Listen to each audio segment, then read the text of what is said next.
hindi ko pa alam kung I'm going to do that. Basta one thing is sure is that I will respect the mandate of the majority. Kapag sinabi ng majority na magko-crossover, isunod ako. Pag sinabi ng majority na hindi po pwede, walang jurisdiction ng 28th Congress as far as the impeachment of Vice President Sara is concerned, then respetuhin ko rin.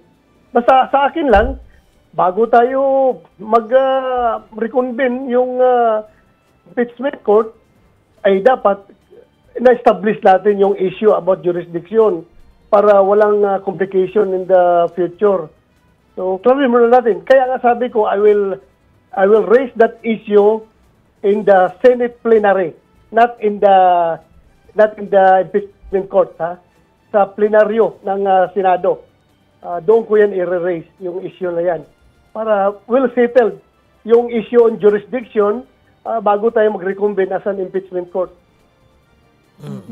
Your thoughts po on Kiko Bam joining majority? Well, they are welcome. They are welcome. Wala man akong problema. Hindi naman mga masasamang tao yan sila.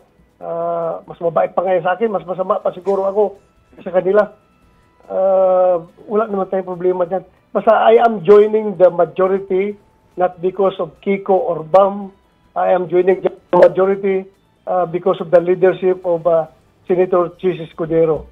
So that's the bottom line there. So just in case, pareho kaming nagustuhan namin yung liderato ni Senate President Chis Escudero, then well and good. Magkakaintindihan kami na pareho pala kami ng gusto ng leadership.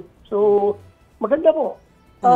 Yung aming mga stand naman bilang PDP laban at sila naman bilang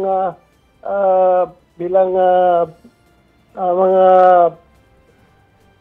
partido LP. nila, yung LP po. bilang LP ay hindi naman yan magmamatter kung nandiyan kami sa majority.